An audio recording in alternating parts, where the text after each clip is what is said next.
सास की बीमारी। शादी के ठीक बाद नेहा की सास की तबीयत बहुत खराब हो गई। बताइए क्या हुआ है आपको? बेटे की शादी थी तो थकान हो गई। मौसम बदल रहा है तो जुकाम और बुखार हो गया। ऊपर से बहू के घर का खाना पता नहीं कैसा था कि पेट भी खराब हो गया। खाना तो बहुत बढ़िया था डॉक्टर साहब, सारे रिश्तेदार तारीफ कर रहे थे। रोहित की माँ इतनी कमजोर है कि जरा से में बीमार पड़ जाती है। डॉक्टर साहब आप सारी जांच करके देखिए, मुझे ऐसी क्या बीमारी है कि मेरी तबीयत ठीक ही नहीं रहती। फिलहाल तो ज्यादा कुछ नहीं है, पहले आपके जुकाम बुखार और पेट का इलाज कर लेते हैं, फिर बाकी के टेस्ट करवा लेंगे। अभी आप ये दवाइयाँ ले आइए। पिताजी मैं डॉक्टर साहब को छोड़कर और दवाइयाँ लेकर आता हूँ। माँ जी तो बीमार थी, इसलिए नेहा ने किचन संभाल लिया। माँ जी अब आपकी तबीयत कैसी है? पहले से ठीक है। आप बैठिए, मैं खाना लगाती हूँ। तेरे बाबूजी और रोहित ने खाना खा लिया? रोहित तो टिफिन लेकर ऑफिस गए हैं माँ, और बाबूजी ने खाना खा लिया है। आप शुरू कीजिए। यह क्या, खाने में इतना तेल इतने मसाले? अरे अभी अभी तो तबीयत ठीक हुई है मेरी, तुम क्या मुझे वापस बीमार करना चाहती हो? नहीं माँ जी, ऐसा नहीं है। क्या हुआ? देखो ये बहू ने कैसा खाना बनाया है। खाना तो बहुत ही स्वादिष्ट था। अरे मैं ये खाना खाऊंगी तो बीमार हो जाऊंगी ना। ओह हाँ, बहू को अभी पता नहीं ना तुम्हारे बारे में, रोहित समझा देगा उसे।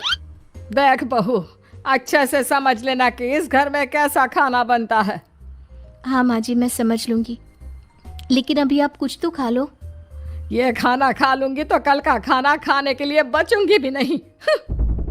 सास की बातें सुनकर नेहा उदास हो गई। उसने रोहित के घर आती ही उससे माँ जी के खाने के बारे में पूछा। आज माँ जी ने मुझे खाने के लिए बहुत बुरा भला कहा। माँ को मसालेदार और तेल घी वाला खाना सूट नहीं करता, वो बीमार पड़ जाती हैं। ऐसी क्या बीमारी है माँ जी को? पता नहीं, आज तक कई डॉक्टरों को दिखाया, कितने टेस्ट करवाए, लेकिन कोई बीमारी पकड़ में ही नहीं आई। नेहा को कुछ समझ में तो नहीं आया, लेकिन उसने अपनी सास के हिसाब का खाना बनाना सीख लिया। माँ जी आज तो खाना ठीक है ना? खाना तो ठीक है, लेकिन ये मुआ रेडियो क्यों चल रहा है इतनी तेज आवाज में? वो माँ जी मैं अकेले काम करते करते बोर हो रही थी ना, तो टाइम पास करने के लिए चला दिया। तेरा इस टाइम पास के चक्कर में मेरा सर दर्द से फटने लगा है। तेज आवाज से मुझे माइग्रेन हो जाता है। सॉरी माँ जी, मुझे पता नहीं था। तुम्हें जब तक सब पता चलेगा तब तक मैं तो भगवान के पास ही पहुंच जाऊंगी। नहीं नहीं, ऐसा मत कहिए ना माँ जी। अब मैं कहीं भूख से ही ना मर जाऊं। खाना मेरे कमरे में रख दो। बेचारी नेहा, उस दिन उसे बहुत दुख हुआ। नेहा तुम रो क्यों रही हो? आज माँ जी ने मुझे बहुत बुरा भला कहा, मैं तो सिर्फ रेडियो सुन रही थी। ओहो, तुम माँ की बातों का बुरा मत मानो, उन्हें तेज आवाज से सर दर्द होने लगता है, दर्द की वजह से बोल दिया होगा कुछ। लेकिन मुझे तो ये सब पता ही नहीं था ना।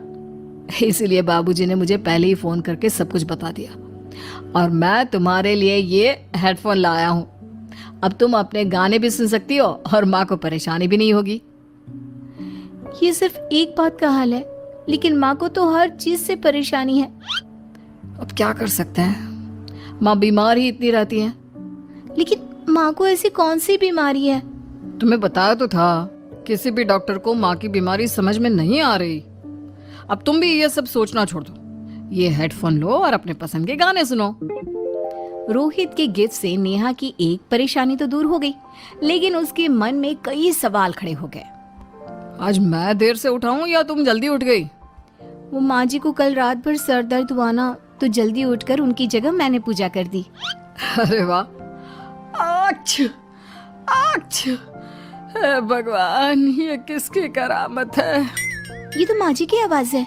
चलो चल के देखते हैं। क्या हुआ माँ? आच, ये घर में गुलाब कौन लाया? मुझे नहीं पता, मैं तो अभी उठाऊं। माँ जी आप कल रात भर सो नहीं पाई, तो मैंने जल्दी उठकर पूजा पाठ किया। घर में फूल नहीं थे ना, तो मैं बाजार से गुलाब के फूल ले आई। नेहा, माँ को गुलाब के फूल की एलर्जी है।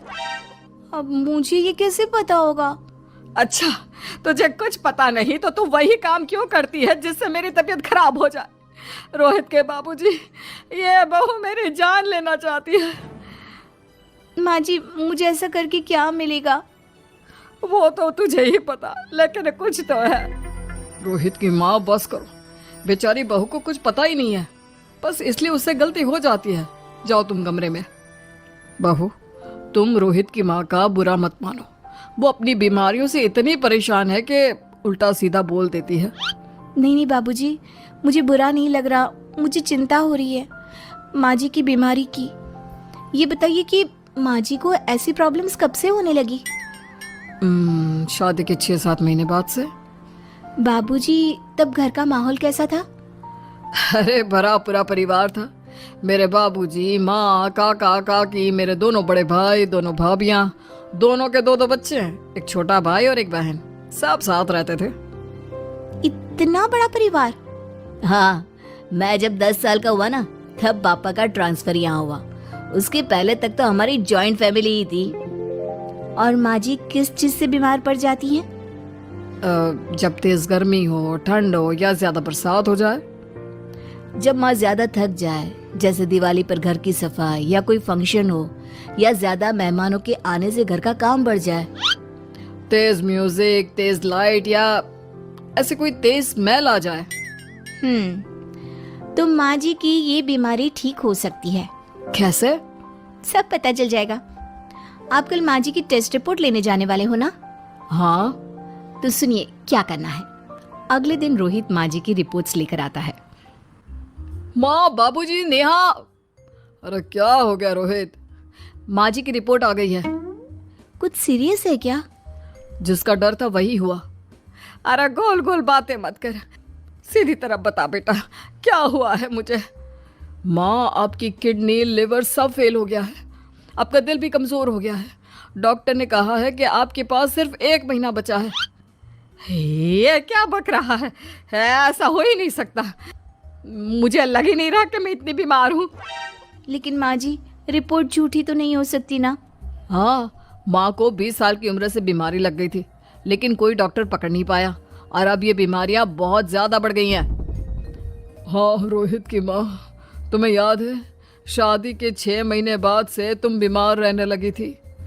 अरे लेकिन वो अलग था, मुझे ऐसी कोई बीमारी नहीं हो सकती। ये तुम कैसे कह सकती हो माँ? हाँ, तुम उस वक्त बीमार पड़ी थी ना, और अब डॉक्टर भी यही कह रहे हैं, तो सच ही तो होगा। और आप तभी से बीमारी तो रहती आई हैं। अरे लेकिन तब मैं बीमार थी ही नहीं। क्या मतलब? अरे तब मैं बीमारी का नाटक करती थी, मुझे कुछ नहीं हुआ था। ये क्या बोल रही हो? हाँ, घर में इतने सारे लोग थे और सबसे छोटी बहू मैं थी, तो सारा काम मुझे करना पड़ता, इसलिए काम से बचने के लिए मैं नाटक करने लगी। लेकिन आपको अभी भी वही बीमारियां होती है ना माँ? हाँ, अगर नाटक था तो ये प्रॉब्लम तुम्हें अभी क्यों होती है? इसका जवाब मैं देती हूँ। माँ जी कई महीनों तक नाटक करती रही, इसलिए इनके दिमाग ने धीरे धीरे इस झूठ को सच मान लिया और इनका दिमाग उन बीमारियों का एहसास कराने लगा। है? ऐसे भी होता है क्या? हाँ माँ जी, इसे प्लेसिबो इफेक्ट कहते हैं। जब आप बात बात पर बीमार पड़ने लगी तो मैंने अपने मामा से बात की, जो एक साइकोलॉजिस्ट है। उन्होंने बताया मुझे। तो ये रिपोर्ट्स? मैंने झूठी रिपोर्ट बनवाई थी नेहा के कहने पर, ताकि आप सच बताएं। यानी मुझे कुछ नहीं हुआ? नहीं माँ जी, और आपकी इस प्रॉब्लम का भी सोल्यूशन है। हम किसी अच्छे साइकोलॉजिस्ट को दिखाएंगे और आप जल्द ही ठीक हो जाएंगी। वाह बहू, मैंने तुझे नहीं माँ जी, और आपकी इस प्रॉब्लम का भी सोल्यूशन है। हम किसी अच्छे साइकोलॉजिस्ट को दिखाएंगे और आप जल्द ही ठीक हो जाएंगी।